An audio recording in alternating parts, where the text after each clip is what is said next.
Hello there, lovely people. It's Alex from Nintendo Life here, and I'm stuck in Birmingham. So, a bit of context. I came down here for a staff day, you know, a big sort of like Nintendo Life push square, basically our, sort of overarching company hookshot, which kind of covers all the different brands. We were having a staff day, so meet up, kind of like an annual general meeting, but sometimes it happens twice a year. And we go out for a meal and stuff like that afterwards. It's good fun.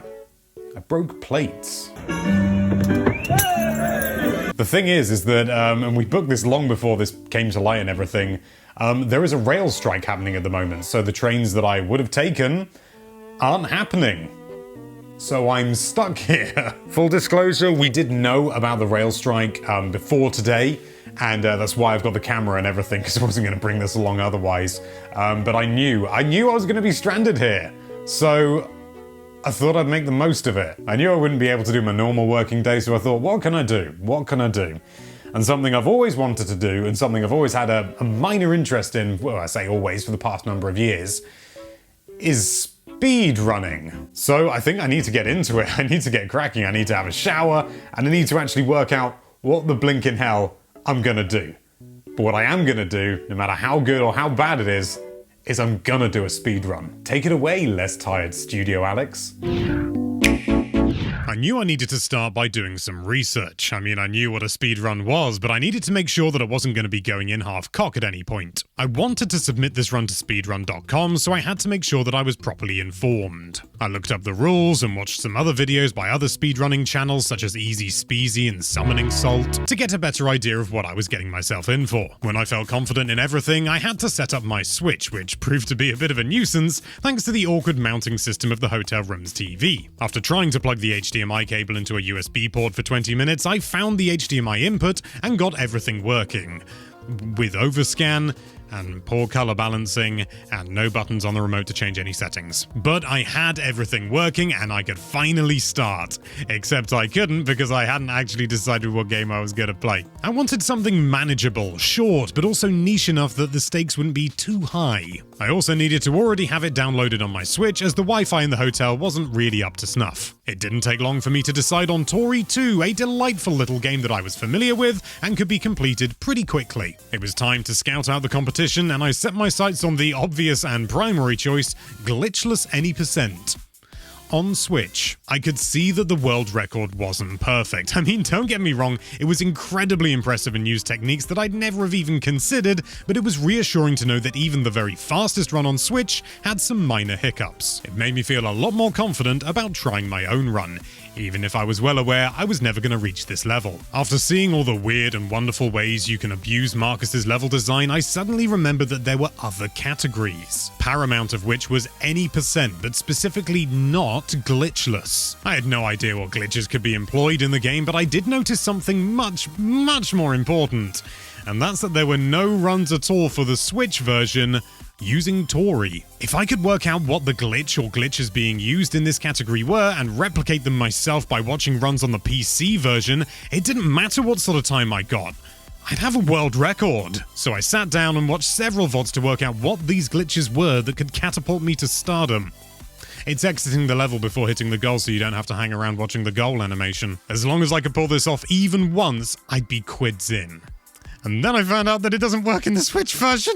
As luck would have it though, the final boss of the game had two glitches that I could exploit. One was to die immediately so that it would queue up 2 attacks instead of 1, making the fight harder but definitely quicker, and the other was to die as soon as it was defeated so that I'd respawn back where the goal would appear. I practiced and practiced and practiced, and I gained a whole new appreciation for the amount of discipline speedrunners have, and a whole new level of concern for their well-being. I mean, I can't lie, I got really tired of playing and mapping out the same stages over and over again. Every time I thought I knew how I was going to tackle the stage, another marginally quicker route appeared to me, either by my own trial and error or, more commonly, watching other runs. I could have submitted any kind of run within reason and taken the top spot, but that really didn't feel in keeping with the spirit of things. I wanted to submit a run that was at least half decent. I kept going and kept going, the hours ticked on, and my colleagues who were also stranded started talking about dinner. If I was going to achieve the run I wanted, it wasn't going to be on this working day.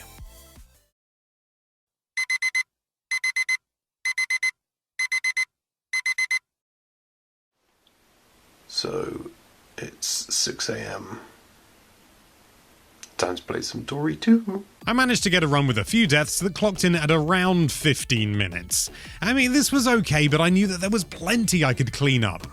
Mainly the deaths. I also managed to finally get an S rank on all the stages, so I unlocked this pretty shiny little number. I was never going to get on the same level as the world record holders in less than 24 hours, when not only did I have other work commitments, but also because I'd never done a bloody speedrun before.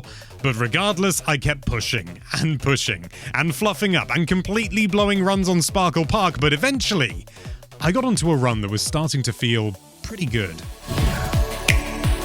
So here's where we start off. I started off doing Torch Tower because I saw a lot of other people doing this, and I didn't immediately know why, and it turns out it's because it's a little bit of a run killer. I mean, some people might be fine with it, but yeah, it was definitely one of the trickier ones. So there's a lot of fast movement and camera moving, which makes it quite difficult, and as you can probably see, I'm a little bit hesitant in places. So we jump over here, jump across all these platforms. Thankfully, it's a very short stage.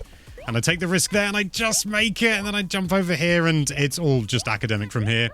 Easy peasy. That's the first one down. Sparkle Park is another one where I'm a little bit wary about it. It's caused me to, I wouldn't say lose a number of runs, but it's definitely, like, been a bit of a roadblock for me, despite it being one of my favorite stages. Again, it largely comes down to camera movement, which we'll see up here. I usually end up hitting that duck, and there's a little bit of a flummox there, but it's okay, and I still managed to do that quick skip. That bit isn't very good at all, but it's okay. It's only a small time loss. And as you can probably tell, I'm not great with these. I'm not great with those little deck chairs. But I managed to pull it back, and I get really cautious around here. Yeah, I don't even bother trying to cut the corner because I'm just scared at this point. This is a bit of a tricky one. This ended up being okay, but you want to try and stay in the water side, but without clipping the edge of any of the platforms. And I managed to do it without actually hitting any of the platforms. I wasn't always in the water, but that's okay. And that is level 2, down. At this point, I just decided to go through the levels sequentially because I had to do them in an order. And you can see here, I take a bit of a gamble there, but it pays off. I managed to cut a corner there. Not as good on that one there, but it was still good. And it's those little things where you can end up saving quite a bit of time.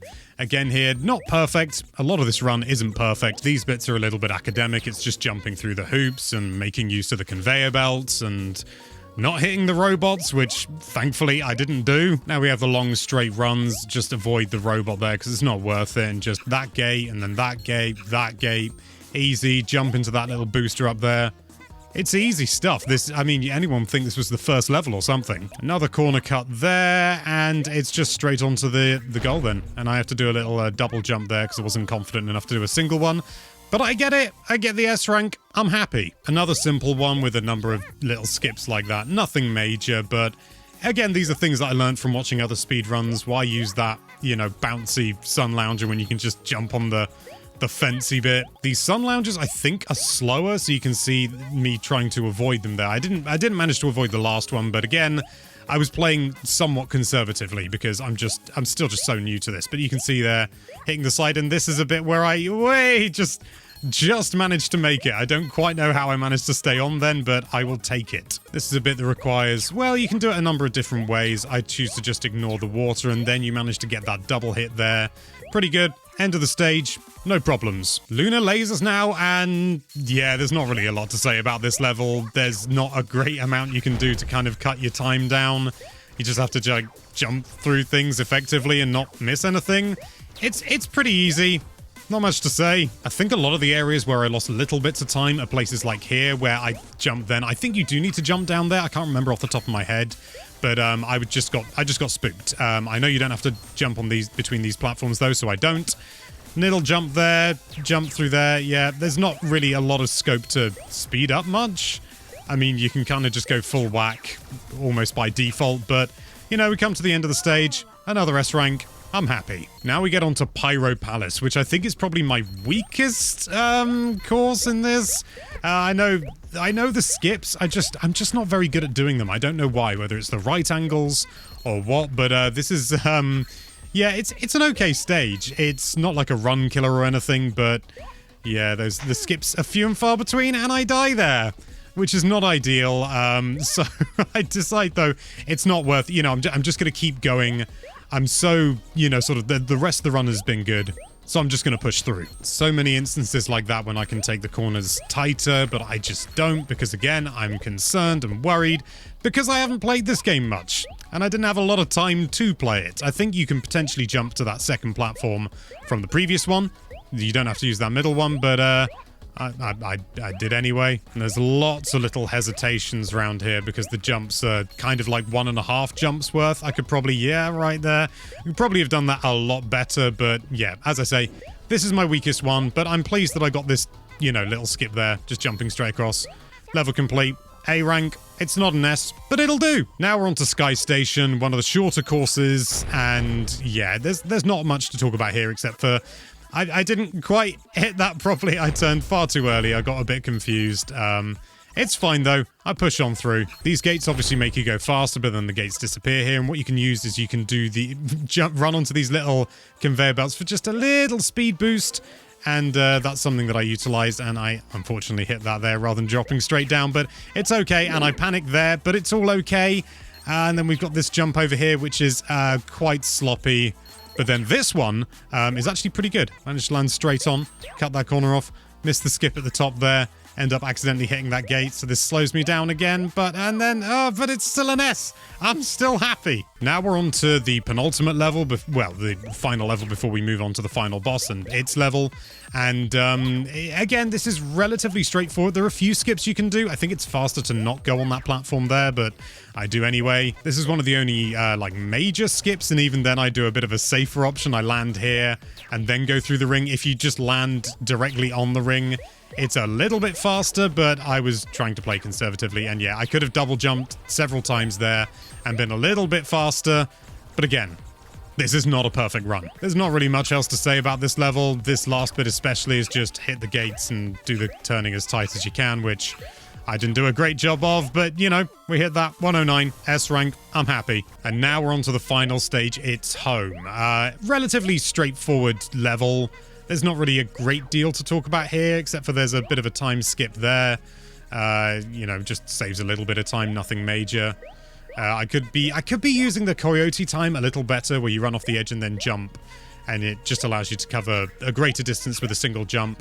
But by this point, I'm playing really carefully because I know my train's only in a few hours, so I'm running along here and just doing the best I can.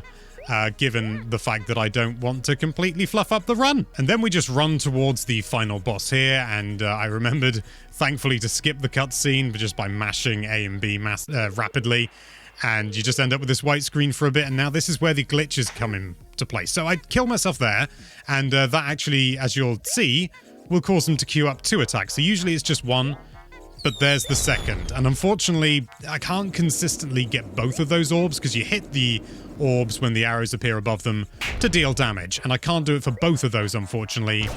It's just the timing's too tight. I have done it in practice runs, but I decided to err on the side of caution. When you're getting 2 attacks thrown towards you, it's difficult enough as it is, and I managed to avoid that laser, hit that there, get caught on that, so the lava's just about to get me, but I managed to get away with it, avoid that laser as well, and just only needs 1 more hit, thankfully. And the lava's coming towards me, but obviously it doesn't hit me, but I've got that blue one. That would kill me if I touched it as well. Turn around, whack it in the face, drop down. Very happy with that final boss. And that, killing myself there, actually respawns me right at the goal, which I'm able to hit twice. So it says goal twice. And that's the end of my run. I did it! And there we go. That is the story of my first speedrun. The final time, as far as I know, from what I've measured, it's 12 minutes, 36 seconds, and 33 milliseconds. I feel like a scratch record here, but is it a perfect run? No, far from it. There's loads that I can do. Little things here and there to, you know, sort of refine my movement and tweak things to make them even faster, and not dying would be a massive boon. But I'm happy with it. Very happy, in fact, considering that from start to finish, it was like less than 24 hours. I'm really chuffed with myself. I think I've earned, you know, sort of a bit of a pat on the back from myself at the very least. Now we just need the mods to approve it. Yeah, at the time of recording, it's not up on speedrun.com. Well, it is, but it's pending, so need to wait for it to appear. So if this video's gone live and it's still not being approved, it won't be there. What I've learned, and it's something that I definitely did not appreciate until I did it myself, is that speedrunning isn't necessarily about getting a world record time. It's about playing the game, working it out, tearing it apart, and getting the best time that you can in a way that you're comfortable with. It's great to come out on top, and if you want to go for a world record, then do it, but if you're stressing yourself out over it or it's stopping being fun, maybe rethink things, you know? At the end of the day, speedrunning's supposed to be fun. Now, I'm well aware that by making this video, I am inviting every single one of you to get Tori 2 or load it up if you already own it and try and absolutely tear my time apart. And I highly encourage you do that. Speedrunning's not about holding the top position forever, it's about pushing games to their limit. And if I was just gonna be standing on top for the entire time, the game wouldn't be pushed any further. And there's clearly so much further it can be pushed. So go out, get Tori 2, and absolutely ruin my score, okay? Stick me down in 7th if you like. Am I going to continue speedrunning? Maybe. It's not something that I think I'd want to really do in my spare time. I've already got so many other hobbies vying for my attention. I don't even know where I'd fit it in with the amount of dedication it requires. But if this is something that you'd like to see more of on the channel, let us know with the usual thing, you know, like, subscribe, leave a comment. And if you do leave a comment, let us know whether you'd like to see it streamed or just, you know, sort of like pre-recorded videos where I like highlight it, or both. Thank you so much for watching. If you like this video, then why don't you speed run towards that subscribe button that's never been done before, and be sure to check out nintendolife.com for all sorts of lovely Nintendo related content. Thank you again for watching. Bye bye.